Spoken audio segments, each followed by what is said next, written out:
హావియర్స్, నేను మీ తుపాకి రాజా ఆదల యాదయ్య, తెలంగాణ ఉద్యమకారుడు, దళిత రత్న అవార్డు గ్రహీత.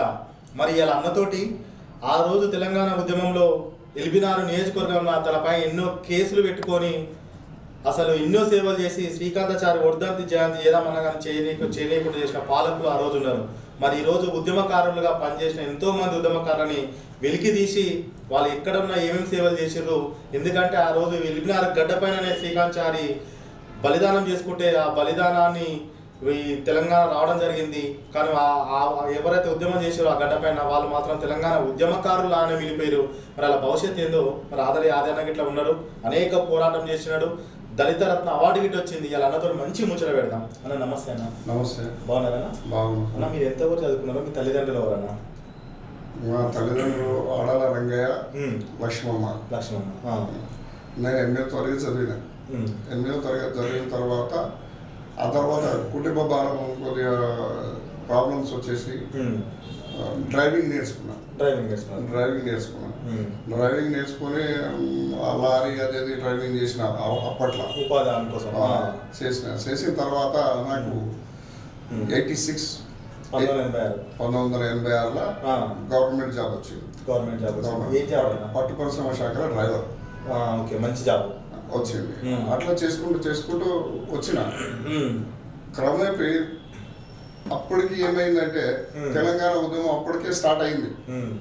స్టార్ట్ అయినాక నాకు అక్కడ జాబ్ చేస్తున్నా నాకు మాత్రం ఉద్యమం మీదనే ఉద్యమం వైపు వెళ్ళిపోతుంది నా మనసు మొత్తం. ఎందుకంటే ఎట్టనైనా ఈ ఉద్యమంలో పార్టిసిపేట్ చేయాలి, ఖచ్చితంగా నా వంతుని కొట్లాడాలి అనేది మనసు ఉద్దేశంలో మనకు వచ్చేసిన తర్వాత అట్లా నేను మెడికల్ అది పెట్టుకుంటూ కూడా నేను ఉద్యమాలలో పార్టిసిపేట్ చేస్తాను. చేసే క్రమంలో అప్పుడు తెలంగాణ పార్టీ విజయశాంతి గారు పెట్టారు. అప్పుడు ఆ పార్టీలో జాయిన్ కావడం జరిగింది. జాయిన్ అయిన తర్వాత తెలంగాణ అంటే మీరు గవర్నమెంట్ ఉద్యోగం చేసుకుంటూ ఇట్లా ఎట్లయినా తెలంగాణ ఉద్యమంలో నా వంతుగా నేను పార్టిసిపేట్ చేయాలి, ఉద్యమం కోసమే ఉన్నది అని ఎప్పుడైతే తెలంగాణ పార్టీ పెట్టినాక పోయిన వాళ్ళ చేసుకుంటూ పోయినా మేడం కలిసిన పార్టీలో జాయిన్ అయినా ఆ పార్టీ తరఫు నుంచి ఎన్నో ఉద్యమాలు చేసిన. తల్లి తెలంగాణ పార్టీ తరఫు నుంచి హాస్పిటల్ ఉన్నాయి, పేషెంట్స్ ఉన్నారు కానీ డాక్టర్లు లేరు, నర్సులు లేరు. అటువంటి దాని మీద కూడా నేను ఉద్యమం చేసిన. నా దగ్గర టోటల్ ఫైల్ ఉంది. ఏమేమి కార్యక్రమాలు చేసిన అనే దాని మీద కూడా ఒక ఫైల్ ఉంది. అట్లా చేసుకుంటూ వచ్చేసిన తర్వాత విజయశాంతి గారు ఏం చేసిందంటే పార్టీ విలీనం చేసేసింది. టిఆర్ఎస్ పార్టీలో విలీనం చేసింది.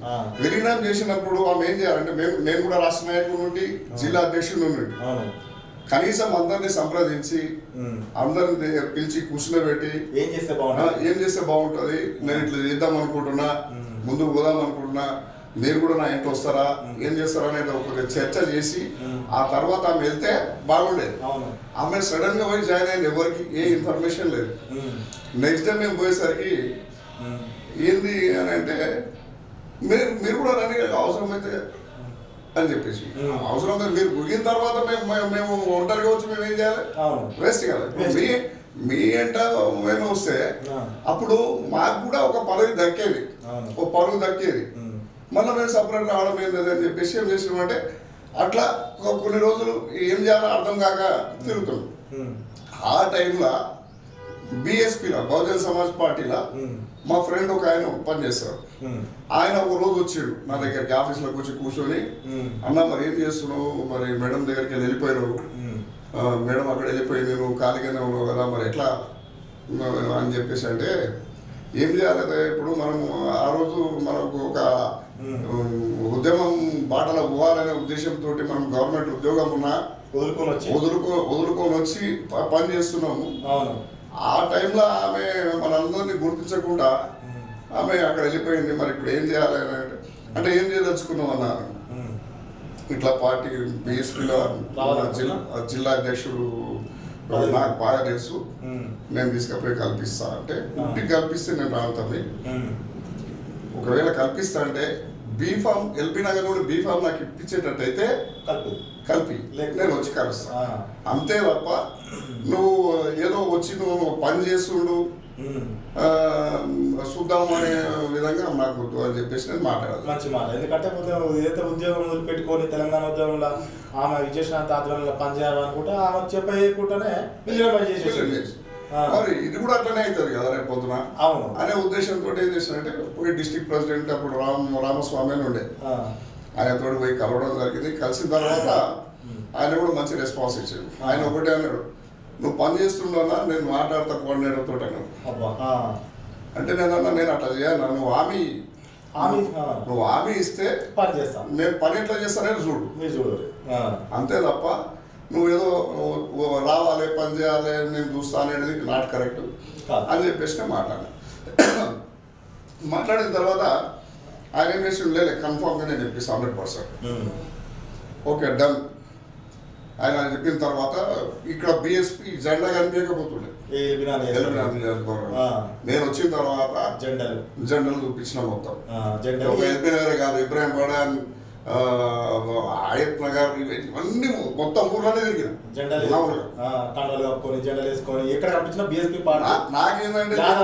నాకేందంటే దేవుడు ఇచ్చినట్టుగా కారు ఉండేది ఎప్పుడు నాకు ఒక కారు ఉండేది. అయ్యా అప్ప అని చెప్పి నీ దగ్గరికి వెళ్ళి ఒక 10 రూపాయలు అడుగుతుంటే డీజిల్ పూసుకుంటుంటే తిరుగుతుంటుంది. అట్లా ఎన్ని రోజులు జీవనం గడుపుతాం మనం.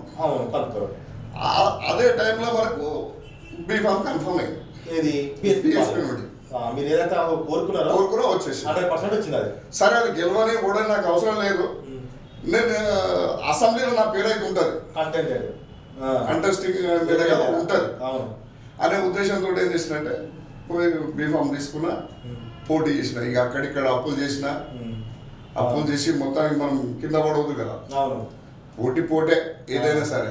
నాకు వేరే పార్టీ నుంచి ఆహ్వానం వచ్చింది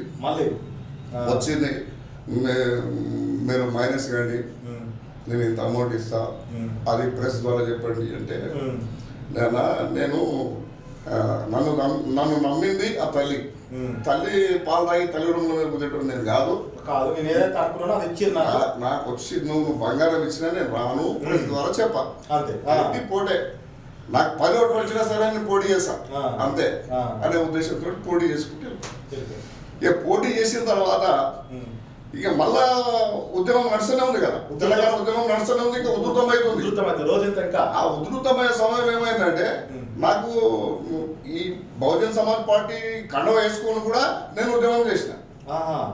అంటే సపరేట్ తెలంగాణ అట్లా తెలంగాణ కావాలని వాళ్ళలోనే టీఆర్ఎస్ తోటి కలిసే ఉద్యమం చేస్తున్నాం. బిఎస్పీ పార్టీ తరఫున చేస్తున్నాము. ఎన్నో అరెస్టులు అయినాయి, ఎన్నో బయటవర్లు అయినాయి. ఇవన్నీ జరుగుతున్న తర్వాత మళ్ళీ ఇంకా బిఎస్పీ ఎందుకు నేను టీఆర్ఎస్కే పోదాం, ఆ జెండా కప్పుకునే పని చేద్దాం అనే ఉద్దేశం కూడా వచ్చేసి వచ్చిన తర్వాత 2010లో పోయి సార్ తోటి కలిసిన. అప్పుడు పుట్టం పురుషోత్తం అని మనకు మొన్నదాకా మార్కెట్ చైర్మన్ చేసిండు ఆయన. సో ఆయన ద్వారా పోయి కలిసిన తర్వాత సరే అని చెప్పి ఆయన గ్రీన్ సిగ్నేచర్ ఇచ్చిన తర్వాత ఇక 2010లో 30వ తారీఖు అనుకుంటా 30వ తారీఖు పోయి జాయిన్ అయినా. అప్పుడు మళ్ళా మా మేడము నాయన నరసింహారెడ్డి స్టేజ్ మీద మరి కేసీఆర్ గారి ద్వారా చెప్తున్నామంటే తీర వచ్చి మళ్ళా ఆమె ద్వారానే జాయిన్ అయిపోయినా వాళ్ళు అన్న కూడా ఏమంటుంది చెప్పి ఆమె కూడా క్లియర్ గా చెప్పింది. పలానా పార్టీలో నేను టీఆర్ఎస్ నుండి పోటీ చేసిన, ఆయన తెలంగాణ పార్టీలో పనిచేసిండు, మళ్ళీ ఆయన ఇప్పుడు నేను టీఆర్ఎస్ నుంచి చేసిన తర్వాత ఆయన బిఎస్పీ నుండి చేసిండు అని ఆమె క్లియర్ గా చెప్పడం జరిగింది. ఆమె ఉద్రేకపూర్వంగా ఆ మీటింగ్ లో ఎంత ర్యాష్ ఇట్లా మాట్లాడేసింది. మాట్లాడేసరికి ఏమైందంటే అప్పుడు ఎక్కడో ఎలక్షన్ ఉండే, మొత్తానికి మెదక ఎక్కడో ఎలక్షన్ ఉన్నాయి. ఎలక్షన్ ఉంటే ఇట్లా అరెస్ట్ చేసేసాడు సేమ్ నా దాని మీదే అరెస్ట్ చేసారు. పెద్ద గొడవ, మామూలు గొడవ కాలేదు. టీవీలో ఆమె ఫోటో నా ఫోటో ఇట్లా మొగ్గుతున్నది మరుసటి రోజు వరకు కూడా. ఈ రోజు నుంచి మరుసటి రోజు కూడా చంద్రబాబు తీసుకుపోయి ఆమెను పర్సనల్ బాండ్ మీద ఇట్లా కూడా లేదు నేను రాను అని చెప్పేసి ఆమె గట్టి కూర్చున్నాను. ఇక అట్లా చేసుకుంటూ వచ్చిన తర్వాత ఇక్కడ ఆంధ్ర నుండి జగన్ వచ్చింది అనుకోండి, ఎక్కడికో ఎల్బీ నగర్ కాదు సిటీలోకి వెళ్ళి అక్కడెక్కడో పోతున్నాడు. ఆయన ఎక్కడ పోయినా మేము బయటవారు, వాళ్ళ అమ్మ ఎక్కడైనా పోయినా మేము బయటవారు, వాళ్ళ చెల్లి ఎక్కడైనా పోయినా మేము బయటవారు. ముందు అరెస్ట్ తీసుకపోయి ఒక ఏది షాదీఖాన్ల బయటవారు చేతులు కదా. మా మా బతుకులు ఏంటి, మామూలు బతుకులు ఘోరంగా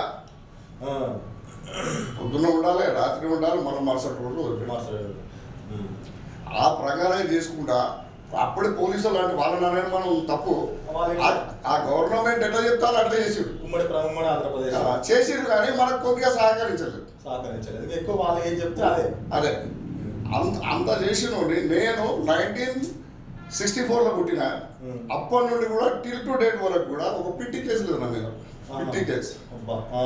అటువంటిది నా మీద నానా కేసులు పెట్టి అవి కూడా ఇప్పుడు ఫైల్ ఉంది ఆ కేసులో కూడా.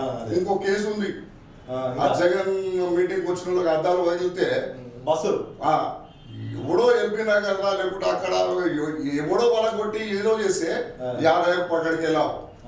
రాత్రి 12 గంటల రాత్రికి ఓ 4 ఎస్ఐలు, ఓ 10 మంది పోలీసులు, ఒక వ్యక్తి 50 అనే ఒక వ్యక్తిని పట్టుకపోవడానికి వీళ్ళందరూ మొత్తం ఇంటి చుట్టూ ఇంకోర మంది తెలంగాణ పడకపోయి ఆ దోమల కాడ కూర్చోబెట్టాలి. అది ఎక్కడ అది ఏంది సరే. అక్కడ జరిగి అన్ని బాధలు అయితే అనుభవించడం. లాస్ట్కు నా మీద రౌడీ షీట్ కూడా ఓపెన్ చేసాడు, జైలుకు పంపించింది కాక రౌడీ షీట్ కూడా ఓపెన్ చేసాడు.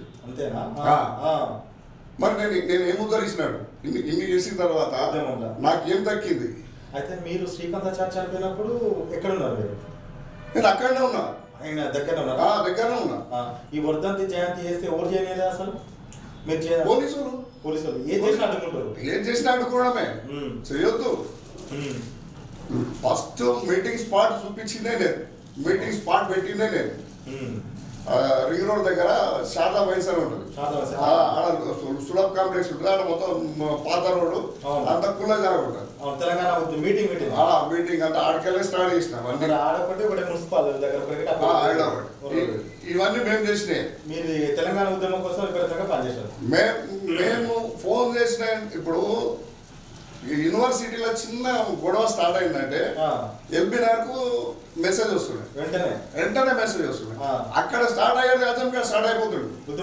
కాజం సత్యనారాయణ అడిగలు వచ్చేసేస్తున్నాడు, తక్కువ అడిగలు 20 మంది సదగ్గా వచ్చేస్తుండే. మేము ఇక్కడ అప్పుడు ఆయన వచ్చేంత వరకు 100 మంది తయారైపోతుంది.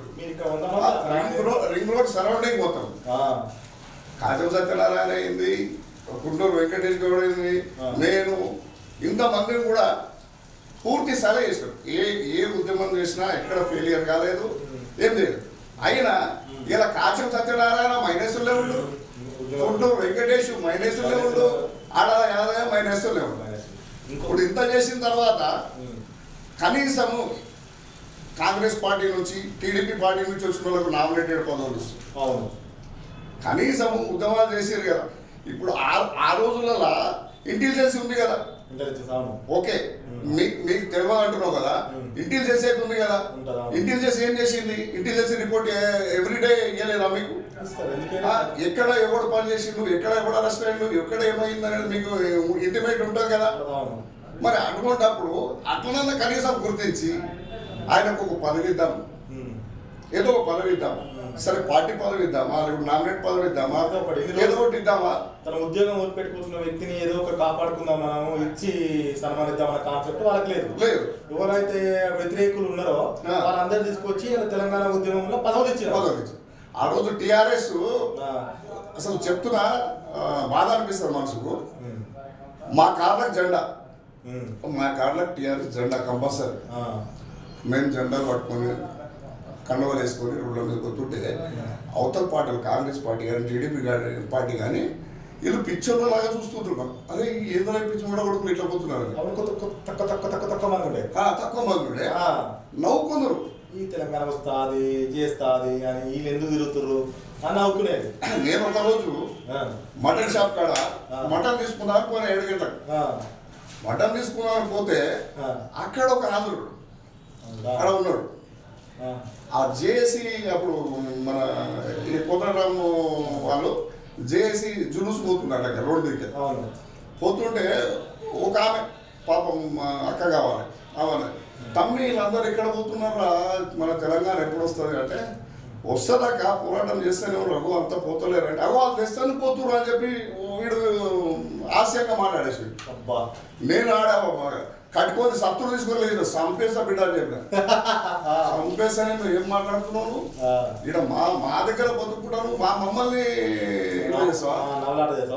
అని అట్లా కూడా ఆడడం జరిగింది.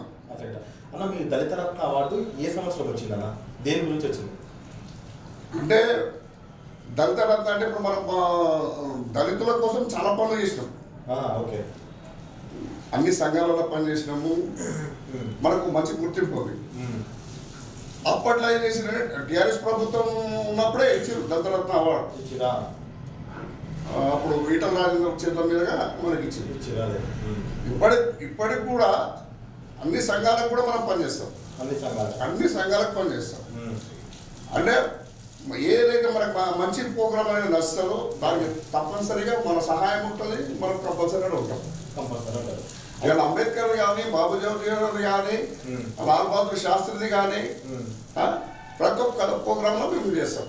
ఇప్పుడు యాదన్న ఇన్ని ప్రోగ్రామ్ చేసిండు, మంచి డ్యూటీలు పెట్టుకొని డ్యూటీని కాదనుకొని ఉద్యమాలు చేసిండు. ఆ పార్టీ ఈ పార్టీ పబ్లిక్ తిరుగుకుంటూ రూపాయి ఇంట్లో వేయకుండా కానీ కుటుంబాన్ని పట్టించుకోకుండా ఇలా ఉద్యమకారులాగా పనిచేసినారన్న.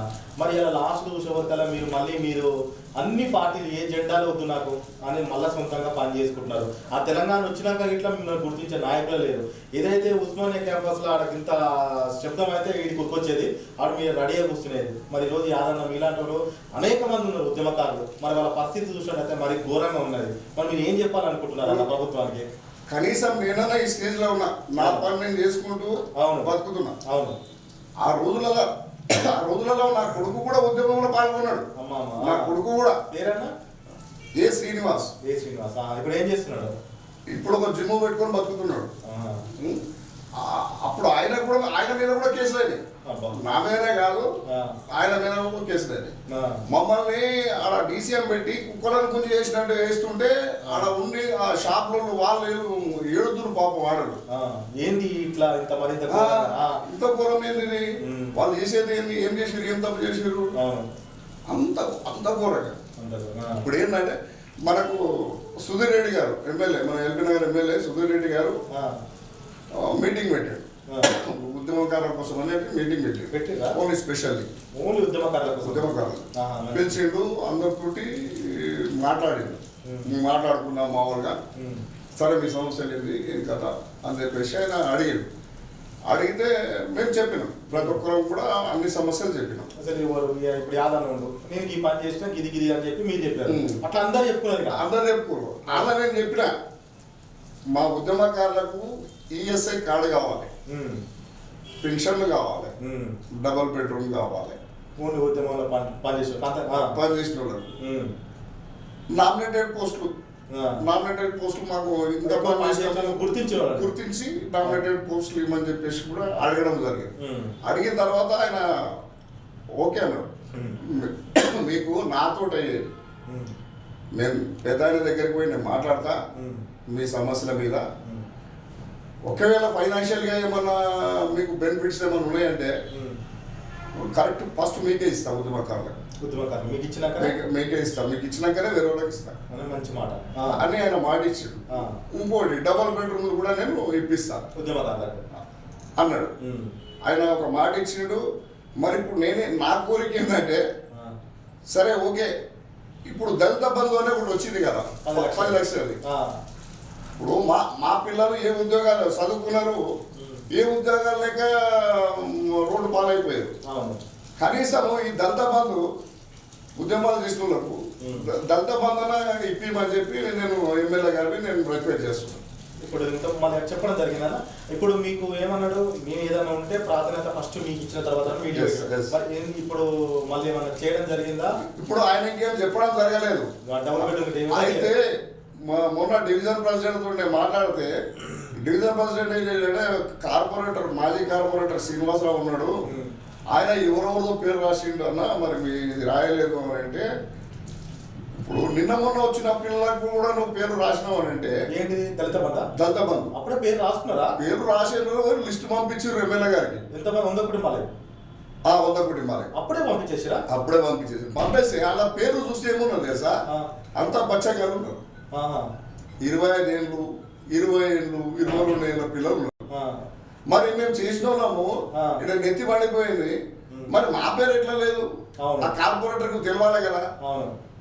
ఆయన టిఆర్ఎస్ నుంచి పోటీ చేసి టిఆర్ఎస్ ఉద్యమాలు చేసి ఒకవేళ ఆయన పోటీ చేసి ఉంటేనేమో ఆయనకు తెలుస్తుండే అసలు ఎవరు ఏం పని చేసారు, ఎవరు ఏం చేసారు. ఆయన పదే ప్రతి ఏ సమస్య వచ్చినా, ఇప్పుడు మా ఎల్బీ నగర్ ఏదైనా సమస్య వచ్చిందండి, వాటర్, ఎలక్ట్రిసిటీ, డ్రైనేజ్, మున్సిపల్ ఏదైనా ప్రాబ్లమ్స్ వస్తే ప్రతి రిజల్ట్ చెప్తుండే నేను ఫోన్ చేసి, అన్నయ్య ఈ ప్రాబ్లం ఉంది, అన్న ఈ ప్రాబ్లం ఉంది, అన్న ఈ ప్రాబ్లం ఉంది. మరి అంత ఐడెంటిఫికేషన్ ఉన్న తర్వాత కనీసం ఒక ఇన్ఫర్మేషన్ ఇవ్వాలి కదా. దళిత బంధు ఇట్లా పెడుతున్నాము, సరే మీ వాళ్ళు ఎవరెవరు ఉన్నారు కొద్దిగా లిస్ట్ అని ఇవ్వండి, చెప్పండి, రండి అని కనీసం ఇన్ఫర్మేషన్ ఇవ్వాలి కదా. నేను 2 రోజుల నుంచి ట్రై చేస్తున్నాను, నిన్న కూడా ఇలా కూడా 2 రోజుల నుంచి ఎమ్మెల్యే గారిని కలుద్దామని ట్రై చేస్తున్నా. ఆయన నిన్న కూడా అవైలబుల్ లేడు, ఈ రోజు కూడా అవైలబుల్ లేడు. కనీసం రేపన్నా పోయి కలుస్తా, గ్యారంటీ కలుస్తా. నా రిక్వెస్ట్ ఏదో నేను చెప్తా. చెప్పండి. అంటే ఇంకా లిస్ట్ ఇంకా ఫైనల్ కాలేదు, ఓన్లీ పేరు మాత్రం తీసుకుంటారు. మళ్ళీ ఎమ్మెల్యే గారు మాట్లాడడం కూడా జరిగింది, వాళ్ళ మీటింగ్ లో మాట్లాడడం కూడా జరిగింది. ఇప్పుడు ఈ పీరియడ్ లో మనం ఇచ్చేది, ఇప్పుడు వచ్చిన దళిత బంధువులు ఎవరికైతే ఇవ్వాలో ఓన్లీ ఉద్యమకారులకు ఫస్ట్ ప్రిఫరెన్స్ ఇద్దాం. నెక్స్ట్ టర్మ్ లా వితంతులకు వాళ్ళకి కాబట్టి అందరికి ఇద్దామనే ఉద్దేశం ఆయన చెప్పిండు. ఆయన ఉద్దేశం. మరి ఎప్పుడు కలుస్తున్నారా అన్న? మరి నేను రేపు కలుస్తాను. రేపు తప్పనిసరి కలుస్తాను, ఖచ్చితంగా. అంటే మీ ఉద్దేశం ఏంటంటే ఏదైతే ఉద్యమంలో పనిచేసినామో ఉద్యమకారులకు అందరికి మన ఎమ్మెల్యే మీటింగ్ పెడితే ఆ మీటింగ్ లో కొన్ని ముచ్చట్లు చెప్పినాం. సరే ఆ ముచ్చట్లు మరి ఇంకా చేస్తుండొచ్చు, సార్తో పెద్దతో చెప్తున్నాడు.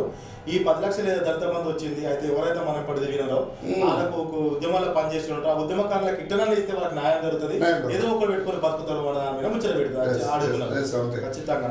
మళ్ళీ ఇంకొకటన్నా, ఈసారి మీరు పోయి ఎమ్మెల్యే గారు కలిసినాక మళ్ళీ ఉద్యమకారులు ఎవరైతే ఉన్నారో వాళ్ళందరితో కలిసి ఒక వేదిక ఏర్పాటు చేసి సార్ మళ్ళీ ముచ్చట పెడతానా తుపాకి రాజా. 100% మంచిగా ఉంది మా తుపాకి రాజా ముచ్చట. ఎందుకంటే అన్ని ముచ్చట్లు మీరు చెప్పినారు కాబట్టి కనీసం మీ ద్వారా మా బాధలు తెలియాలి అందరికి. తప్పకుండా మనం ఏదున్నా ఎక్కడ ఉన్నా కానీ వెలికి తీసి ఏదైతే ఉన్నా కానీ ఏ సమస్యలు ఉన్నాయో, ఎందుకోసం అంటే ఆ రోజు ఎన్నో ఖర్చు పెట్టుకున్నారు, 10 లక్షలతో దళిత బంధు పెట్టుకుంటారు, ఉద్యోగాన్ని వదిలిపెట్టుకున్నారు, ఇక్కడ ఇవన్నీ చేసినారు. కాబట్టి ఉద్యమకారులు చాలా మంది ఉన్నారు, వాళ్ళందరికీ ఇలా మీరంటే ఆర్థికంగా కొంచెం ఎటునటున్నా బతుకుతున్నారు. ఏం లేని వాళ్ళు ఇటు చేయలేక అటు చేయలేక ఇంకా జీవచాలను. నేను చెప్తున్నా కదా, ఈరోజు కాచం సత్యనారాయణ ఏదో పని తీసుకుంటూ బతుకున్నాడు, కుంటూరు వెంకటేష్ గౌడ్ ఆయన ఆర్థికంగా బాగున్నాడు, మళ్ళీ బతుకున్నాడు. నేను ఎంతో అంతో ఏదో బిజినెస్ చేసుకుంటూ నేను బతుకున్నా. కానీ చాలా మంది కూడా కూటికి లేని వాళ్ళు కూడా ఉన్నారు, ఇలా ఉద్యమాలు చేసిన ఇళ్ళకెళ్ళి ఉరి పెట్టుకుందామనే స్టేజ్కి వచ్చిన వాళ్ళు కూడా ఉన్నారు. చంపాపేట నారాయణ అని ఉన్నాడు, మన ఇదేంది నందనవనం కృష్ణ అని. అక్కడ నారాయణ ఒక్కడే జెండా చూపించేది ఆ రోజులలో, ఇక్కడ కృష్ణ ఒక్కడే జెండా చూపించేది, వేరే మన జనాలు లేకుండే. అయినా వాళ్ళు పోరాటం చేశారు. అంత మందిలో కూడా మన తెలంగాణ జెండా చూపించారు. అటువంటి వాళ్ళని గుర్తించాలి, ఇప్పుడు గుర్తించాలి. ఎందుకంటే ఇప్పుడు మనకు అవైలబుల్ ఉంది. ఇప్పుడు దళిత నేతలు ఎవరైతే ఉద్యమంలో పనిచేసినారో, ఇప్పుడు యాదన్న లాంటి వాళ్ళు ఆడొక్కరు 4 ఉంటారు.